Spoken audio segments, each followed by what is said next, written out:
It's been a hectic afternoon. Hello, everybody. If you're watching, well, everybody at the moment, one person is watching apparently, and I think that's me. Welcome to Full Course Yellow. Yes, we're starting a little bit late and a little bit chaotic. It's been a very chaotic couple of days because we've got a new series of In Pit Lane starting again coming up this Thursday night. Next Thursday night at this time, 9 o'clock on Channel 31 Melbourne and on the In Pit Lane YouTube channel.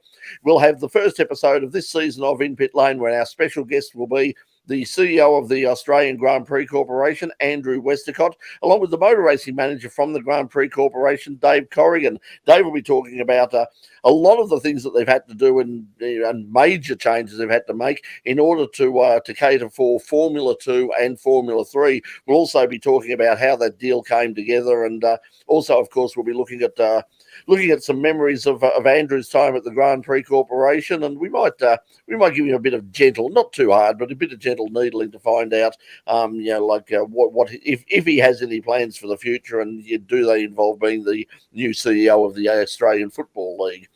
But anyway, let's find out who's joining us tonight. Apart from those watching out there, we've got our friends. We got Pete, we got Richard, and we've got Doc once again, and other people may join us later. But g'day guys, how are you? Evening, Brett. Good evening, viewers and listeners. Welcome aboard, everybody.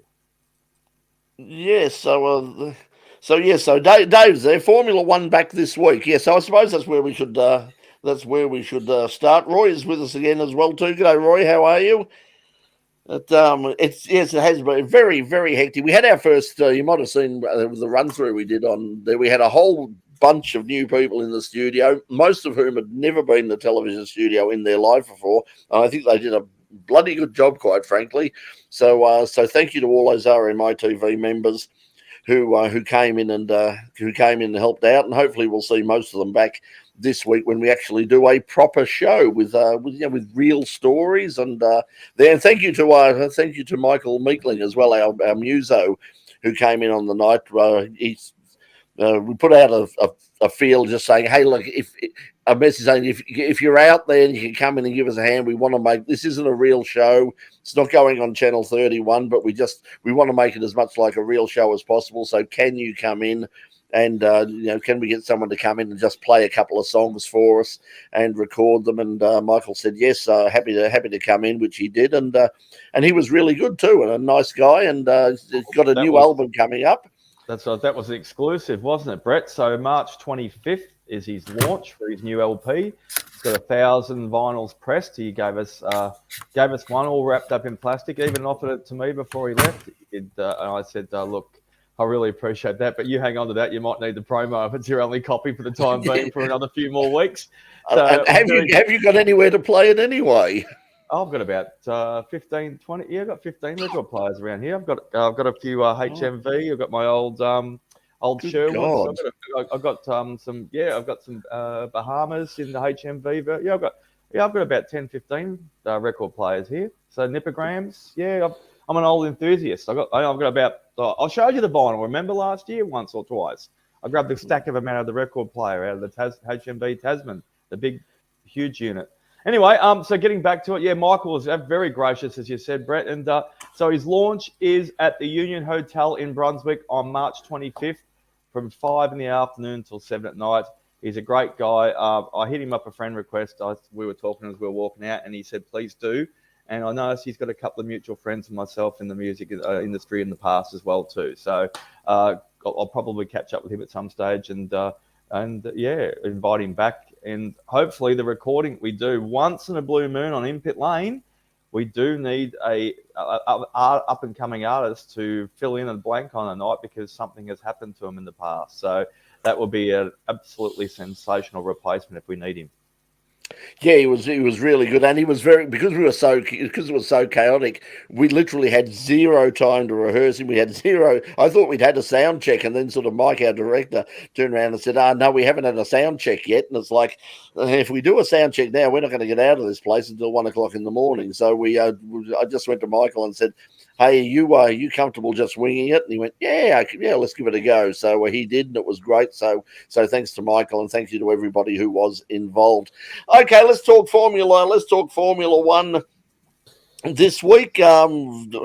We spoke a bit about the testing last week, and it was just sort of getting started. But at the end of it, Pete, what have we learned? Let's go through some of the teams, and obviously Red Bull looking really, really, really comfortable. And can anybody beat them? Probably it's important for them to get a head start on the season. Maybe their penalties with the wind tunnel testing and everything will come into play later in the season. If Mercedes and Ferrari can sort of keep up with them and be there or thereabouts in the beginning of the season, I think it might be close at the end of the season. And Haas has come up, and McLaren, unfortunately, it seems that Daniel Ricciardo has been vindicated, though they have a different problem from the brakes. It seems that he's been vindicated because they're having issues with the wheel brows, but they got very minimal testing, so I think they're in for a troubled season. And Aston Martin has come up. Yeah, Fernando Alonso. I mean, Lance Stroll was obviously once again another racing driver or rider who's been injured as a result of riding push bikes. I mean, people do not ride push bikes; they're very dangerous things. They should be banned. So just get off of them, leave them alone. Just if you are over 14 years old, do not ride a push bike. They are toys. They are not meant for serious. They are just leave them alone. They're dangerous. So I should have said that when I was down at Cadell Evans International Bike Ride, which is the only international accredited one. There was a massive crash too, about 100 meters short of the finish, and put 2 into an ambulance. So there's your proof. Unfortunately, we have so much. We do have so much proof over the years with different riders and drivers being injured or even worse. I mean, as a result of riding push bikes. So yes, they should be left alone. But Fernando Alonso ended up doing a shitload of laps basically over the time he was there, and also Felipe Drugovich did a terrific job. And have we heard? I know Lance was desperate to get back, and he was up. Pete just said he's up.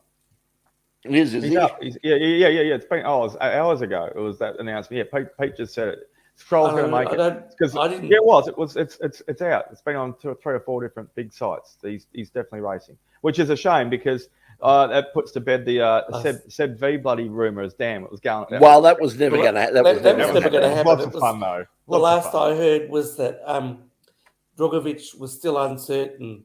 No, it's Stroll.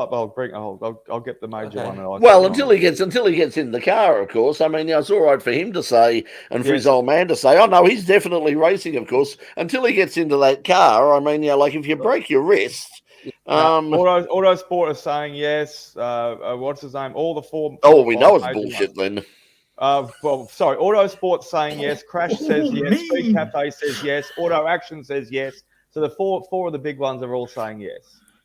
He's right. Well, that's probably because that's coming out of the team. I haven't had time to check my mail yet, so there's probably a press release somewhere from Aston Martin saying that yes, everything's okay. Look, I hope it is in a way. I mean, like it took Sebastian quite a while to recover from not being able to run the first couple of rounds last year, but I think that I would imagine that Lance would desperately want to be in the car, but of course he's going to come in on the back of no testing.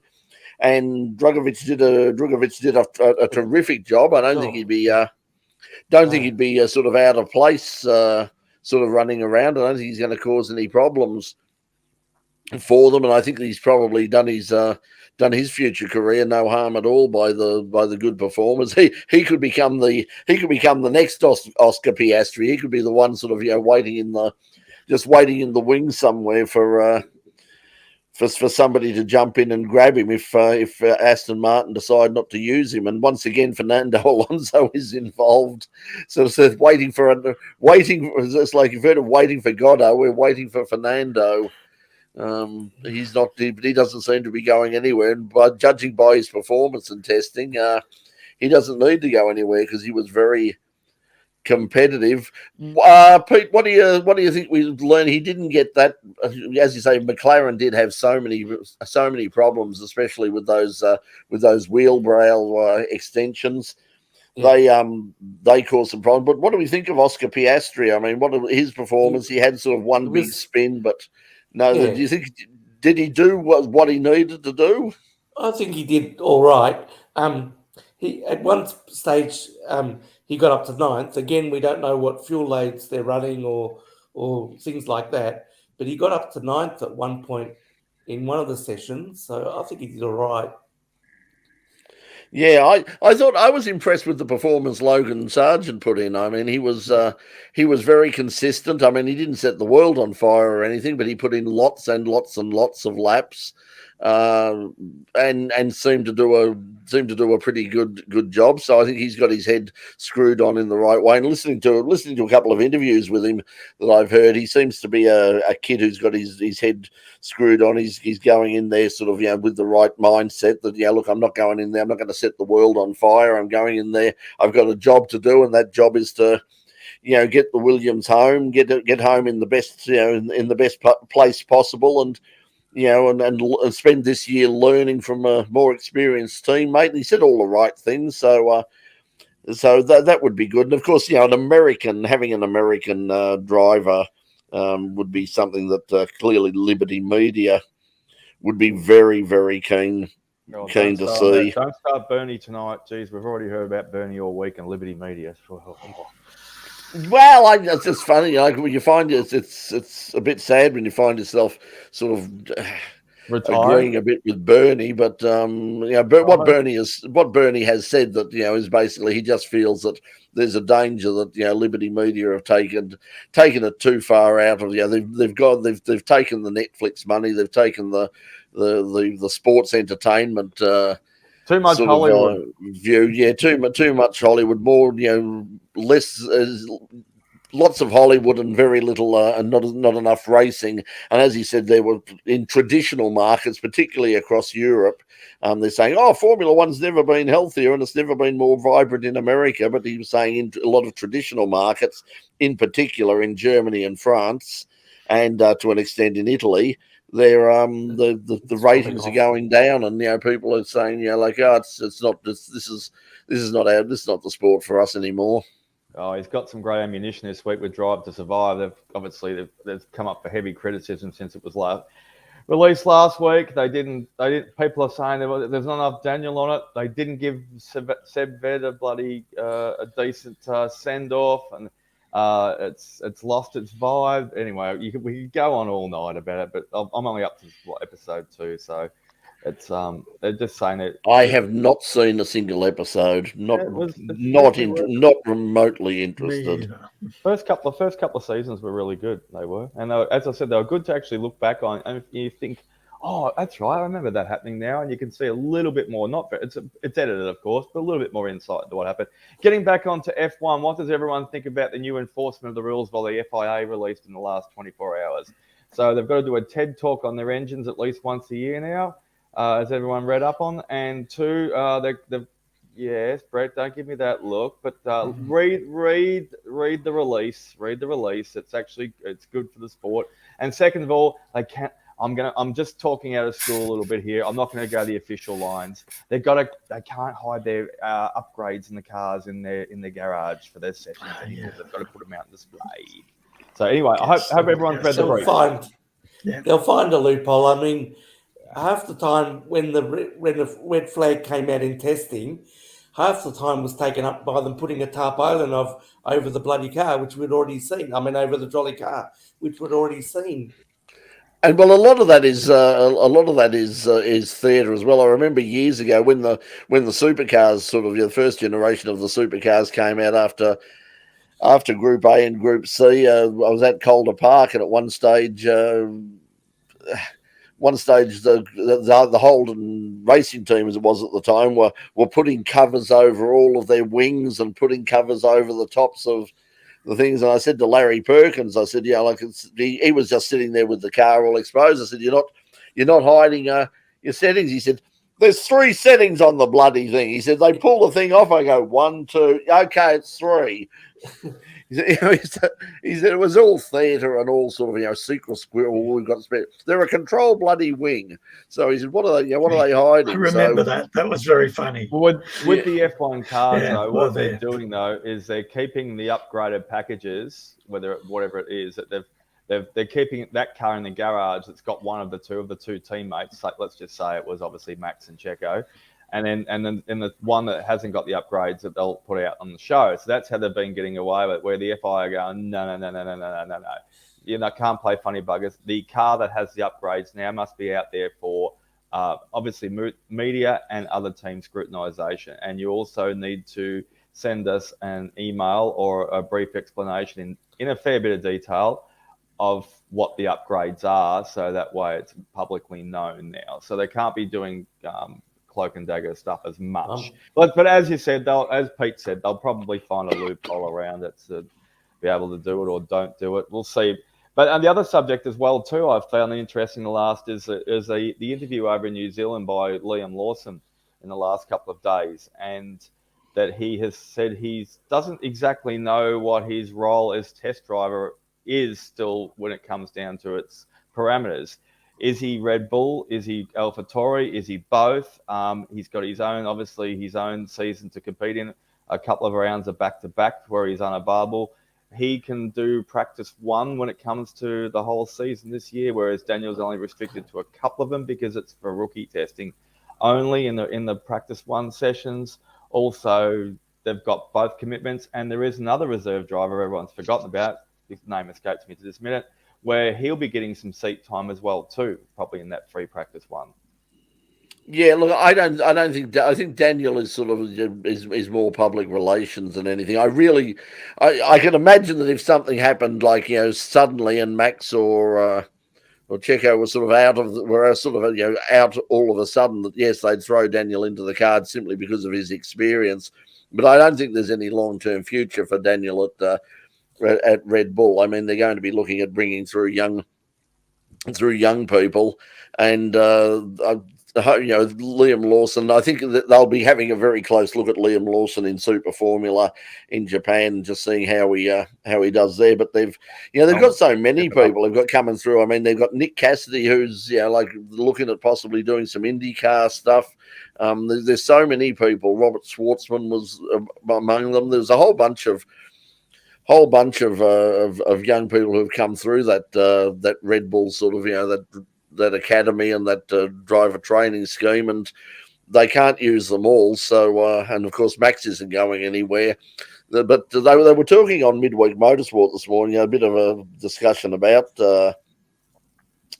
Sergio Perez in terms of where he is in the team and whether sort of he has any long-term future, despite having signed a contract. That they might be looking for some opportunities, because they might feel at some stage that it would probably be good for everybody if somebody pushed Max a little bit more. If he had if the other teams can't do it, perhaps his teammate could. So that'll be interesting. Then Dave. We haven't said hello to Dave Stillwell, who has joined us fashionably late once again. G'day, Dave.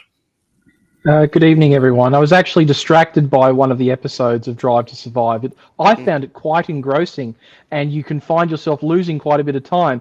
And for those people that say there wasn't enough Danny Rick in there, he's one of 20 drivers on the grid. And he basically has an entire episode dedicated, or 2 episodes dedicated to both his trials and tribulations, and those of Oscar Piastri, who's not even on the grid yet. So a bit of perspective. I think I'm now 6 or 7 episodes in. I think I've seen about 12 seconds of Valtteri Bottas. No spoiler alert, please. Silly, I'm only 2 in. Yes. No spoiler alert. So there's, I haven't heard much from Alex Albon either. So other than the accident at Silverstone. Ocon and Gasly get a mention? all part of the let's say the Renault, the Alpine Right, driver saga. They do it. So, okay. What about Yuki? Yuki, because he's probably the biggest under threat this year if he doesn't perform. I have just started an episode where they're in Suzuka, so Okay. I'm sure that that the young Japanese driver will feature as part of that. But he certainly stepped up the last couple of seasons. If you compare where he was both from a racing perspective, but also physically, he's made massive steps up personally to make sure he's better prepared for the task at hand. I have to apologise. Is that when what's his name said he had to when he moved house last year as well, the year before last? Remember they moved him up from England over to Italy. I think, moved into Italy, and they stepped up his game there, didn't they, Stilly? Yeah. I have to apologise if I appear a little wiped out today. I've spent the day after spending 3 days at Phillip Island on the weekend for World Superbikes. I've just spent the day at Phillip Island Grand Prix circuit with the BMW driver experience. So thank you to Doug Greenslade, one of the improved production racers, and his team from BMW Australia, who put that on for myself and the members of the Stillwell group. And of course, I'm back there tomorrow night to do 2 days of Garagistic BMW Drivers Cup and Evolve Technic Victorian Sports Cars Championship. So I've done a lot of miles up and down the South Gippsland Highway the last few days, and it's starting and more to come next week too. Yeah, the thing about the South, I mean, like as people know, like my family comes from Montana, so I've done a lot of miles on the South Gippy Highway, and it has to be the most boring drive that you've ever I've been I've driven 2 or 3 times. No. There's always a new pothole, Brett. There's always a new pothole. It's boring. There's always potholes. There's always roadworks. My memories go back to 1964, and there were roadworks in 1964. There's still bloody roadworks, and 25 years after I'm dead and buried, there'll still be bloody roadworks. It's like the Sydney Harbour Bridge. They start painting it, and then when they get to the end of it, they've got to start painting it again. It's it'll never ever be finished. Respectively disagree as well too. Obviously doing 20 times just for the World Superbikes and the MotoGP in 10 years, 20 times from one side of Melbourne to the other. There's plenty of idiots on the road on a motorbike that you need to avoid and watch out for. On a motorbike, it's got plenty of excitement as well too. So yeah, be careful out there. Yeah. But anyway, there is now unfortunately it's going to be one of these meetings. We're going to see a lot more of these. There's no spectators allowed apparently for the weekend. Now apparently it is going to be covered on Blendline because the Porsche Michelin Sprint Cup or Sprint Challenge is happening there as well. And I think Formula Open are there as well. Is that if I'm thinking right there, Dave? Let me pull up the race schedule. So we should clarify for the audience, this is what PIARC refers to as an access meeting. It's not access for the general public. It's access to motorsport for the competitors. So a number of categories, both domestic to the state and interstate categories, that might not get an opportunity to run their own races or at certain times of year at Phillip Island. It provides access to those people. A condition of the hire of the circuit and the permit from Motorsport Australia in terms of managing the expenditure and the risk is that the only people that should be on site are the competitors, the crews, and any of the officials and media that are covering the event. For those of you who like to attend motorsport events, this would be a great one if spectator access was available, but unfortunately it's not the weekend for you. The good news is the team at Blendline will be covering it for most of the categories. And the categories are, drum roll, I was just reading this before, so it should be in my thing. We have Garagistic BMW Drivers Cup 330 racing cars, supported by Liqui Moly. We have the Porsche Michelin Sprint Challenge. That's the second tier of the Porsche Pyramid in Australia. We have the brand new for 2023 Victorian Sports Car Championship, brought to you by Evolve Technic and Kalis Kenny Intellects. We have the New South Wales Super Sports. So these are the sort of prototype sports cars, Radicals, West, Stores, Wolves, things like that. and we also have the XL Masters and XL Trophy. So kudos to the Victorian XL Association for finding other opportunities for their XL owners and competitors to have other opportunities on track. Unfortunately, there's no Formula Open, but of course, Tim Macro's category looking to make a return. Oh, so they're probably up at Winton. Yeah, they must be up at Winton, I think. Then, yeah, I think now I remember. Yes, I think they're up at Winton because, of course, the New South Wales State Championship, round one of the New South Wales State Championship, is up at Winton on the same on this weekend as well. I think I'm sort of assuming spectators will be allowed there. I don't know for sure, but check before you go. You would need to check the Winton Motor Raceway website for that, or that for the New South Wales Motor Racing Championships. This is effectively reality for most grassroots and club motorsport competitors in New South Wales, with the current closure of the Goulburn-based Wakefield Park due to some disagreement between the Benalla Auto Club, the local council, and an unfortunate verdict from the New South Wales Land and Environment Court. Wakefield Park is effectively shuttered for the time being, which leaves only a single suitably licensed venue to carry out New South Wales State Championship race meetings, that being Sydney Motorsport Park at Eastern Creek. So the New South Wales Motor Racing Championships, the clubs that help promote it, have got together. The Benalla Auto Club have got another circuit several hundred kilometres further down the Hume Highway, just outside of Benalla, Winton Motor Raceway, the nation's action track. Lachlan Mansell will give me kudos for getting that tagline in there, I'm sure. This is another opportunity for New South Wales club competitors to race a little bit further down the highway. They might not be going back to Sydney every night to stay, but it's all part of sharing the available resources for the New South Wales-based categories. It's no different to when a number of Victorian-based club categories often incorporate an interstate event into their club calendar. It's just that it just so happens that all the categories that will be running there that weekend happen to be from New South Wales. It'll be interesting. I mean, I hope that they do allow spectators in, because it'll be an interesting chance to go up and see a lot of cars that you perhaps normally wouldn't see. I mean, if you go to the Victorian State Series, it gets a bit stale. The same cars are there, meeting after meeting after meeting, and you're looking for something new. If you go up to Winton on the weekend, and providing they do allow spectators, and I've certainly heard nothing to say that you can't come in, you'll see. You'll see some of the top New South Wales sports sedan guys will be down there, and all of the different categories that race in the series. I know the numbers were perhaps not as encouraging as they would have liked it to be, and I know that particularly with the sports sedans, the New South Wales guys were putting out a very heartfelt plea for local Victorian competitors who have just come straight off of their opening round at Sandown, but they wanted people to say, please come.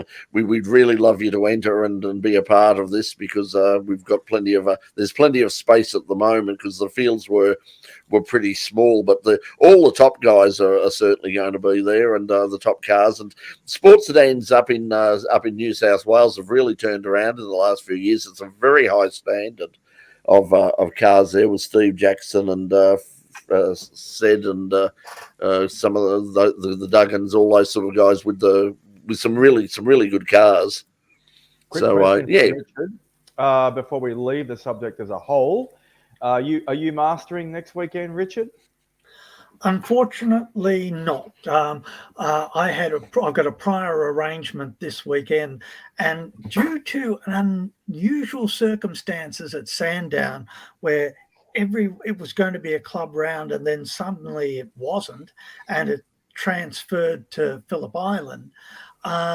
It caught me off foot, and I wasn't able to go. I'd really like to, but also I'll do the Winton round, but I've got to keep my car in one piece, because I want to do the 6 hour at Easter. You had a good one-piece weekend at Sandown a couple of weeks ago when we joined. We went forward a little bit, and then lack of talent took me back a bit. But all in so you're all, running around. You gained that 6 spots that you told me you wanted to gain in the mid-20s there at one stage. Actually, I got more than that, but I gave a few back, which was a bit foolish. But I mean, that's motor racing. New rubber on it. Yes. This week. Well, as long as I said, as long as you come home and as long as the car's in one piece, you're in one piece. That's the main thing. Is you have fun. So that's it was really funny. I've got a Richard story for you. So I moseyed on over there. I was hanging around the paddock there with Richard for a while, and a couple of his mates showed up, and we have new nicknames, Brett and I. Richard had a good old giggle with me about it. You're that guy, and that with what's his face that does that thing. So I've told Brett that story already. But so anyway, Rog and Dave were there, and they were having a good old chin wag with us. And so we sent Richard off on his merry way off to the dummy grid, and I'd have to go. I went for a wander or somewhere to do something, whatever it may be. So I thought I'd just wandered up the dummy grid, and I get this sort of door out the window. Hands go. Go get me data logger. I need my data logger. So I've done this bloody. I took about 5 steps down the dummy grid towards the Richard's van, which wasn't too far away in the paddock, thanks to Brett and Richard having a prime spot earlier in the previous day. Anyway, as I'm walking down the dummy grid, the great big white car goes up 1 minute, and the horn goes off, and I went, "Holy Moses!" So I've just sprinted to the back of the van, found the data logger on the charge, exactly where Richard said, bolted back and let Usain Bolt style, got it in the door, and he just got it in and on the fascia and on the front of the dash there. We thought everything was calmed down because basically it was only a couple of seconds left, and leave me GoPro. I need me GoPro. Someone thinks to turn me GoPro on. Go. Hit the button. So I think it was Dave was on the other side of it like that, on the passenger side, trying to dive across to get the red light and the GoPro. So yeah, it was so good. You stayed in one piece anyway, Rich. It was fantastic, bit of fun for the day. Thanks for the entertainment for pit crewing you. Grassroots motorsports. Yeah, grassroots motorsports. It's better with friends. Yes. It's a real trial by yourself, I can tell you. Well, we usually talk about our wheel nuts, but unfortunately they were all in one piece, weren't they, Richard? They were on this one. They were on that day. But I just want to run something here because Naggers has got on there with another Larry Wing story, because this is Larry once again at Bathurst back in the 90s when teams had garage behind pit lane. Larry had his car in nose first with the boot outside and the roller door down on the boot. They set up the rear wing so it was not even. With one end. I remember this, yes, with one end having more angle than the other. It was great fun watching various other team members stop to look and think about it. You can imagine sort of, now I wonder why he's doing. Perhaps we should have a look at that. I remember hearing about that story. Yes. Trying to up the garden path. Paul's also telling us the categories running at Winton: Formula V, sports sedans, production cars, HQs, Formula Ford, Formula Open are up there as well. So it sounds like it'll be a good little meeting. Not sure. I think the Formula Open, there's quite a big field for that. I think on Race Talk, Mark Walker put up a story saying that there were quite a few people. If I could get up there, I think it might be. I'm not sure. A lot of Winton were doing their own streaming. Once again, we they sort of followed us around at Formula SAE and said, "How do we do this?" And unfortunately, we told them. Yeah, that was a mistake, wasn't it? Yeah, I've done that a few times. But anyway, so they're up there, but they've got their own sort of gear up there now, and I think there's a local group up there that have been doing. It's not Blendline, but I think it's Fuzzy Media are doing the live streaming up there. By the way, speaking of live streaming, RMI TV Student Television have just purchased some new live streaming equipment. So if you want your meetings live streamed, we have equipment. We can do it. We have literally 3 to 4. Actually, I say 3 to 400. We always do. What I was told on Tuesday night for and this is fabulous news, RMITV student television now has over 600 members. So we've got a lot of people who want to get into the industry, a lot of people who want to help out. So there's lots of opportunities there, and a lot of those people are not just sort of first year students or casuals or anything like that.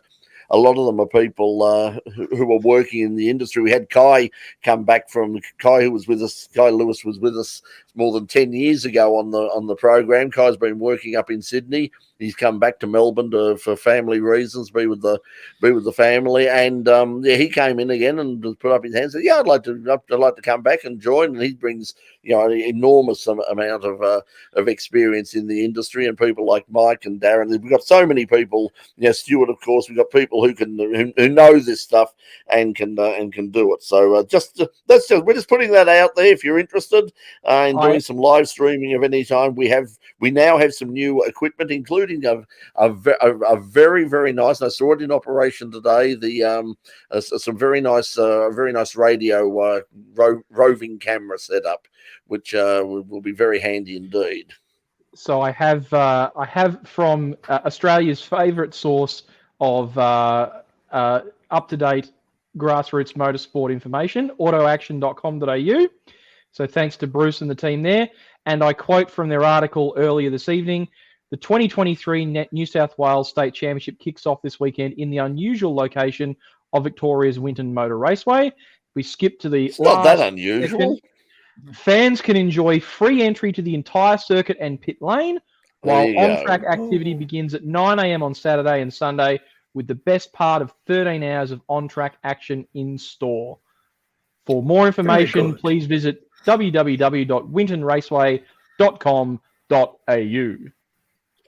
Yeah, so that's good news. So if you want to go, if you're in the sort of the northern suburbs in particular, because now half of my time, it takes me about 3 hours to get there, but a good 90 minutes of that is just getting out onto the Hume freeway. Once you get onto the Hume, you're about 2 hours maximum sort of drive out there. Isn't the first half hour fighting your way through the queue of people at the hot bread shop in Springvale Road? Yes, the Bun Bakery, the famous Bun, but the best banh mi in Melbourne. I can vouch for that. The problem is, thanks to the internet, for years and years I've been going to the Bun Bakery and having these, and then suddenly the internet happens, and yes, if you go there any time after about sort of 10 o'clock in the morning, particularly on a weekend, you're in a long queue. In fact, the other week I went past, I didn't stay in the queue because I counted 40 people on a Saturday at about 11:30, sort of queuing up for banh mi at Bun Bakery. So you weren't in the near queue. You were in the other one. I was in the other one. Yes, I was on the other one. A much different queue where I've been many times, way too many times. But anyway, yeah. So if you're there you go. There's a plug for Bun Bakery. Springvale in general. Springvale has fabulous food. Do a lot of shopping. There, as Roy's saying, better than $40 for Red Hill and $40 for pit access at the State Series a couple of weeks ago. That was a bit rough, I think. And if you went to Red Hill and you paid to get your car onto Red Hill, you couldn't go into the other part of the circular. If you wanted to go in and go into the pits or into the grandstand area, you had to pay again, which was a bit rude. But so head up to, if you're anywhere near Winton, that'll be a fun weekend. Also, Doc, give it a plug because you've got a mate. Thank you, thanks, Paul. Yes, Winton event schedule. So actually, before we leave Knackers, you're going to jump across to me. Knackers, saw your post today out at Avalon. Great pics and photos and stuff. Silly might have seen it as well too. If you're back there tomorrow, catch you. I'm in Avalon for the next 3 days. So yeah, Knackers. So Avalon Raceway. you. You'll be there. Yeah. Except the engines will be a little bit bigger than the Speedway ones, which still ends up taking the piss out of. So, excuse the language there. But yeah, good to see some. I want to see that killer drone. Apparently, it's been launched. But, anyway, Doc, send me lots of photos. I can do that for you, Richard. Not a problem, guaranteed. We have love my aeroplanes. Yep, I'll pick. Send your wish list of a couple, and I'll make sure I get them for you. Not a problem. World War II warbirds. Bit of a fan. They did the fake. Well, that's what Knackers actually took some footage of today. Was the recreation of one of the World War bombings. Very so good. World War bomber or World War bomber? Yes, they strafed the outer regions of Geelong just for old time's sake, you know. You're half They right. missed out on World War II. The Japanese didn't quite get there. Didn't quite get here. It's like, from the people who brought you the Second World War. They did That's Armageddon. They did the fake light show and the explosions across on the side of the tarmac running along. So it was bombings. So yeah, there you go. Isn't that lovely? Isn't that wonderful? I feel like I'm back in Ukraine again. Yeah, if you feel like you feel in the mood for that sort of thing, we know a place you can go. Get the real thing. I'd rather be in Ukraine than the old song back in the USSR, as the song goes. Yes, anyway. Moving along. What were you referring to, Brett? I won't make any. I won't make any of the obvious comments. I think that does say it all. A lot of trouble. We could. Hello, we had a lot of viewers down in Geelong at one stage. Let's talk about something else. It's so busy at the moment. Quickly, Doctor, what I was going to throw to you about was Lardner Park. Yes, a man and machine, Glenn Everett, a famous friend of ours, who has done a lot of work on community television and some of the mainstream stuff as well, though, too, has got a huge festival. I will jump on it and bring it up as I'm talking to you about it. I know enough I can walk and talk at the same time. I'm not going to be the average male for a second. Over 2,000 entries down there, so it's going to be massive. Glenn's put a lot of effort into it. He has relaunched it, taken over the festival itself. It's only running for one day, but look, it's going to spill over, I think, into lead up, and there we go. So I'll bring it up now. March 4th, coming up down there at Lardner Park. I was down there a few days late last week on the Friday. I dropped down there for 5 minutes, and it's not that far if you live out there in the southeast of Melbourne. Once you get on the Monash, and you usually get a good run this way, there are no roadworks at the moment, unlike Springvale, Bun, and then further on the Hume, which you always hit. You'll get a good run out there. At this stage, I'm just looking at its Facebook page. There's 920 people going, which I'm not surprised at the very least, because, as I said, 2,000 entries. Bigger, better, and brighter for 2023. John Pillar and Powerhouse Engines is also behind it with Glenn Everett. He's got a massive reputation out there. Chris Debnam is also on board to produce an all-new concept and 300 acres. So you can camp out there as well, though, too. So I think there'll be plenty of room. Obviously, they're going to be factory muscle cars, show cars, tough streeters, custom survivor cars, classic of all makes and models. There's a burnout comp, hero car, traditional power skids, driving events, drift demos, stunt Harleys, and more. And as I said, with over there's 1,000 camping spots, so I don't think they've all been fulfilled. So if you wanted to go there last minute, you quite do it. There'll be quality food vendors, licensed bars, family and nighttime entertainment as well too. So head out there, not to be missed. Glenn hears about this. Sorry, we can't join you. I will be at Avalon. Brett's got commitments as well though too. So, but we will endeavour, if you're doing something else during the year, we'll hope to have you on the show, because Glenn put his hand out and said he was willing to even join us. But we've got sort of some big things coming in, and Andrew is on the first show with us next week. So. It's going to be a huge weekend out there, and it's just. We've also got coming up. We've also got coming up. Street Outlaws are in Australia at the moment from the Discovery. It's talking about so-called reality television shows, motorsport shows. The Discovery Channel's Street Outlaws program, very, very popular around the world, and they're out. A group of the guys are out here, and girls are out here in Australia at the moment.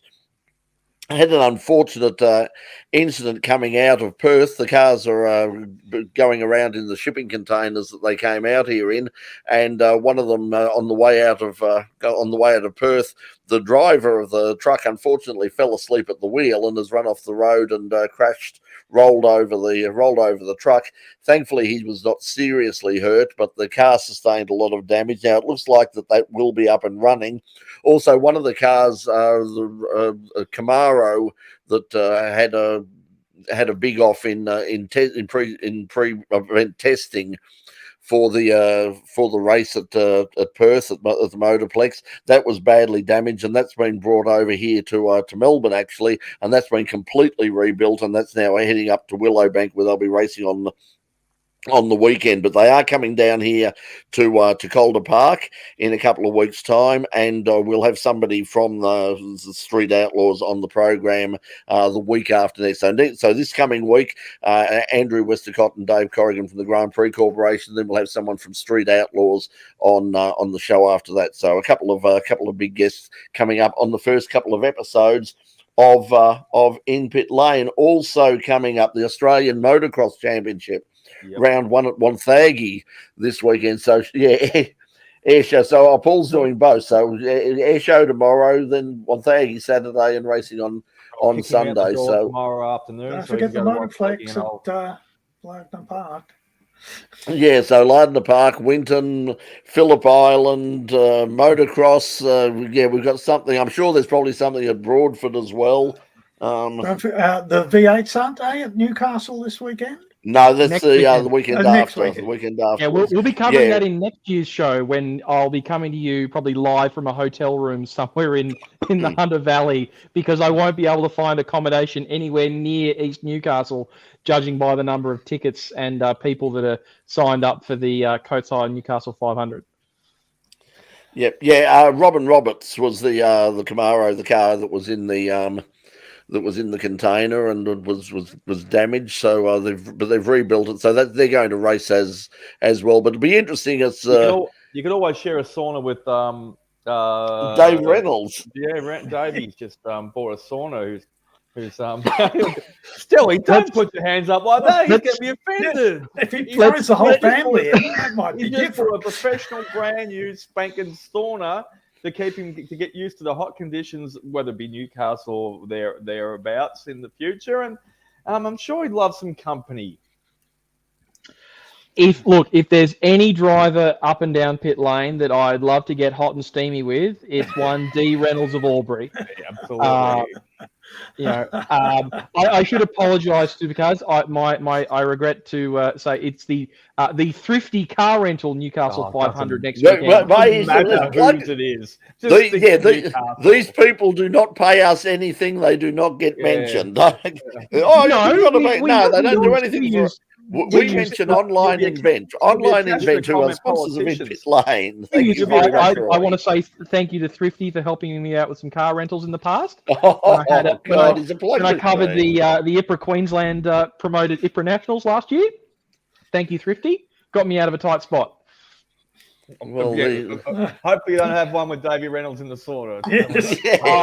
I've got more rentals. I've got more rental car stories about spending time with David Reynolds, but they're so bad it hurts. I have a few. And no more plugging.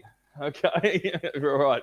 Let's get back. Listen. Let's start to wrap this up quickly, because as I was saying to Pete, the reason we were late and the reason there was no sort of pre-warning of the show coming on, I have Stop it. I've put out my food for tonight. I've made my curry. I put it in the bowl. I was going to lift up and put it in my mouth, and suddenly the phone rang, and that was an hour and a half ago. So I've had so it's sitting there. It's going to have to go back in the microwave. We're going to have to go in the microwave now. It's every second episode of this. That's why you do what I do. You go, oh, who's that? I'm not working for you tonight. Click. Yeah, unfortunately, there's people that I can't. There's people and phone calls that I just have to take. I actually did that. I got caught badly the other day. I said I'm going to take a day off I'm not going to look at the email. I'm not going to end. I'm going to turn the phone off. I'm going to go. I actually went to see Ant-Man Quantumania. And I thought I'm just going to turn my brain off and just watch that. And it was fun. And I got there and I went and had something to do. I went and had lunch. And I went. There was a nice day, and I didn't. And then the next day, I turned on my phone, and as you have 42 phone calls, and I looked at my email, and there was over 1,000 emails that I hadn't had to catch up on, and it was chaos. So it was. No, yeah, exactly. it's like, oh, guess what? The show's back. mine, I put do not disturb on mine on an absolute time settings on my phone, and it's always like that afterwards. So. Just quickly, some two-wheel action before we talk about every restaurant has got Michelin stars around the world. They're testing next weekend in Portimao and then 2 weeks later is the first round of the MotoGP for the year. It's the biggest season yet. There is going to be a record 21 races this year, 21 rounds, 42 races. Therefore, it's the biggest ever, and also more than half of them are outside Europe this time, which is a little bit different. Of course, Australian will be later on in the year. Big news with the testing as well, though, too. Bastiani's taken to the new factory squad quite well, so hopefully Bagnaia gets a bit of competition, and the Grassini satellite team will be getting all the factory spec bikes, which Jack Miller used to have as well, though, too, before he jumped up.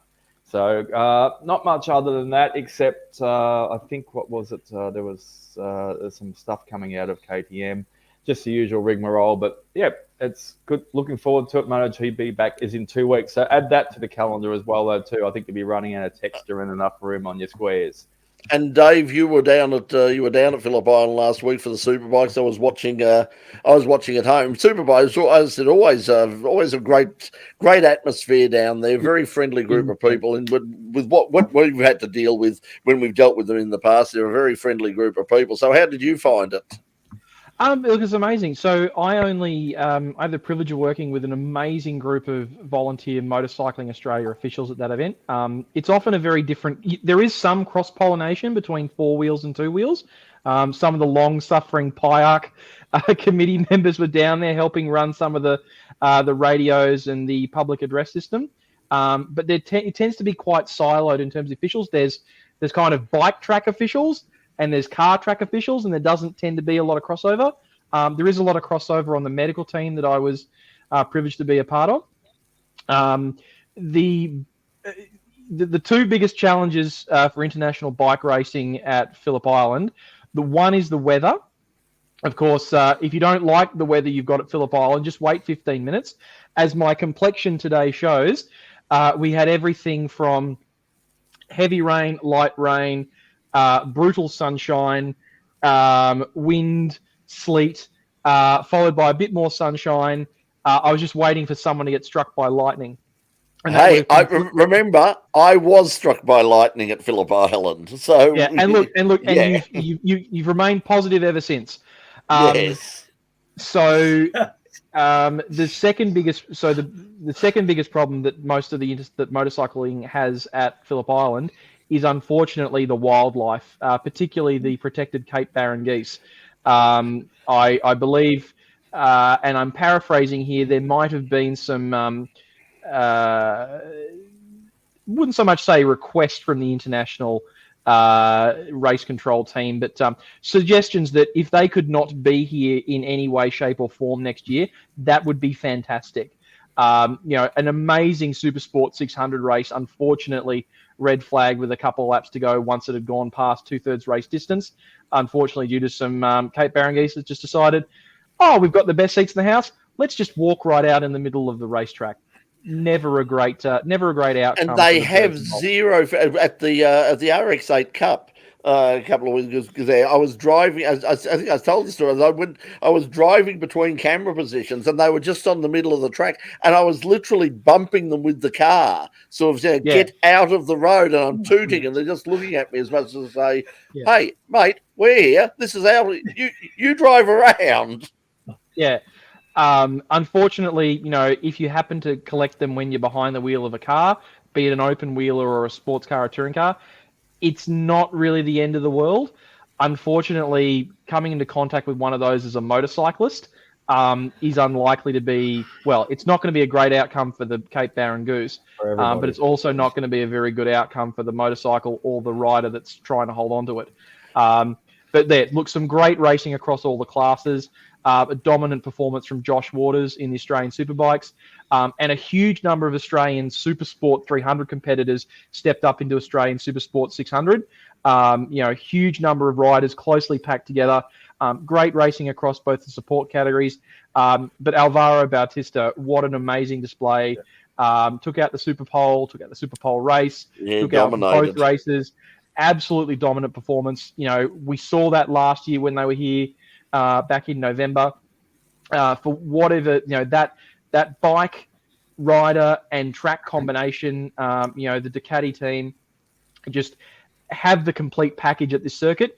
We will see throughout the course of the year, and Doc, I'm sure you can speak to this, they won't have the most optimized package for all the other events, particularly some of the tighter European tracks.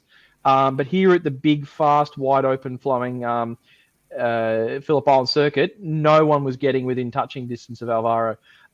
Good performances from good old Johnny Ray and Toprak Razgatlioglu, although he went down in one of the races and was a bit furious with himself. Remy Gardner trying to put in a good performance. Not exactly anonymous, but nothing hugely spectacular. Obviously, a huge amount of pressure on his shoulders, trying to live up to that name, with parts of the circuit named after his famous dad. But obviously, we wish him all the best for an amazing, hopefully an amazing season that he'll have in 2023. He'll gain confidence, you're right, Stilly. Because as I said last week's FCY that he was just wrapped to be going fast on a world superbike than he was on a MotoGP. Definitely a size of bike that's going to suit him a lot more to some of the more junior formula where he just looked a little bit out of place, not really suited kind of, rider to bike size.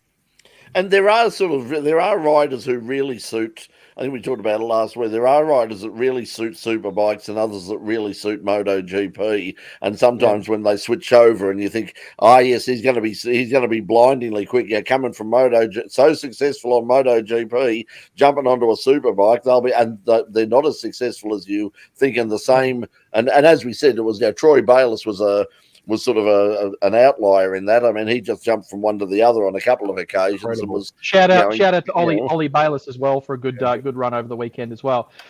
It's one of the difficult things to try to translate from four-wheeled land to two-wheeled land, is to try to come up with a metaphor for what it's like. So Superbikes are all production-based frames. So basically everything that's on the bike, with the exception of like the springs, the dampers, and I think some of the engine electronics, everything that's on the bike has to be what rolls out of the factory. So you go down to your Yamaha dealer and you buy, if you go down to your BMW dealer, you buy an N1000R competition. That's the bike that, Scott Redding's running with some changes. Whereas when we look at MotoGP, that's like, Le Mans prototypes. That's what it's called, prototype. Formula One, it's a complete prototype. There's not one part on the bike other than maybe a nut and a bolt and a washer that might find its way onto a road bike. And that's probably where Ducati's had the most success in the last few years, is a lot of technology that they pioneered in MotoGP. They've actually had that trickle-down effect and brought it across to their Superbike program and sold it, emissions legal, road legal form, to the general public in their sports bikes in the Panigale. Homologated it. Correct. So if I was to pick, an allegory, it's kind of the difference between, say, Le Mans prototype racing versus GT racing. The GT cars are based on a production car, or it's like TCR touring cars. The bones of the road car are there, and a lot of the stuff that's in the road car is there. But obviously they're optimized for the circuit. Whereas MotoGP is like a prototype. They are spaceships, except these ones have got two wheels. But definitely looking forward to getting back there and working with, again, an amazing team of Motorcycling Australia officials when we're back there for MotoGP in October. And we'll keep an eye out too for the Victorian State Series Victorian State Series as well. The State Series is really impressive. I mean, the professionalism, the level, it's really a very, very high quality of rider and big fields and very professional package that they put together for the Victorian State Road Racing Championships. Their State Series went down last year and was really impressed with the package they put together, and that's obviously down at Phillip Island. They also race at Broadford as well and up at Winton. So keep an eye out on that. Hey, listen, we'll sort of wrap things up now, letting you know that coming up this Thursday on Channel 31, the return of In Pit Lane. Our special guest, as we said, Andrew Westacott from the Australian Grand Prix Corporation, and Dave Corrigan also from the Grand Prix, to talk about what's happening at Albert Park, all the preparations, and some stuff behind the scenes in terms of some of the things that have gone on in order to get Formula 2 and Formula 3 into the package as well, and how they're sort of juggling all the times and the spaces and sort of the reaction they've had from our friends at Supercars Australia and all the rest of it. So that'll just be related to that, Brett. I've got some breaking, some good enlightening news for everyone. I wouldn't say breaking. I touched on it with you when we were doing rehearsals the other night. Andrew, as you said, and David will be in to join us in the studio for our first episode for the year. I happen to have a little bit of a side gig, and I will be working a fair amount of shifts I have been confirmed for today, up in the lead up to the Grand Prix. So with Andrew's permission, I will be able to give you some a report maybe each week, whether it be on Full Course Yellow or the odd bits and pieces on the progress of the circuit. Stilly, I know, rides past it quite often and does a lot of sticky beaking around the corner. It's quite impressive how far along the circuit is.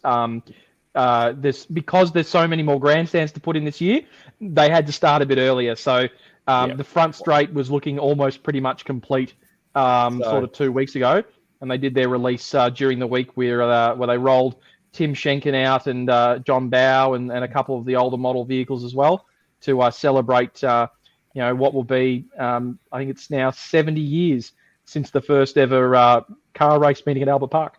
So Stilly and I will compare our notes and our diaries, and we'll be able to give you some week-by-week updates on how it's going along and the upgrades and what's new and what's been lost out there. So anyway, that'd be fantastic to be able to provide that to exclusively to our In-Pit Lane viewers.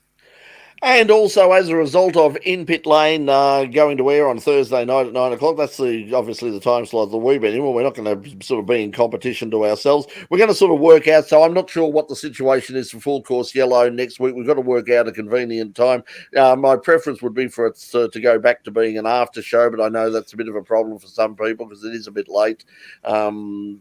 I mean, I only just got out of bed sort of 2 hours ago, so I'm right. But people who live in the real world apparently have been working all day. So whatever, we will see. We will see what happens. So keep an eye out on the In Pit Lane Facebook page, and we'll update you with what's happening there. But remember, next Thursday night, 9 o'clock, Channel 31, the return of In Pit Lane, back for our 26th, heading up to our 27th year. So thanks for joining us, everybody, and thanks to all of you for joining us on the panel. And we'll see. I'll see some of you on Tuesday, and I'll see some of you around the tracks. Until then, from all of us, thanks for joining us. We'll see you later. Bye, everybody. Yeah. Gunther Steiner just gave me a call from the Piranha Club. I've got to get across there and have a drink with him. You do that. Yes. Give me my love. Yes. Catch you later, everyone.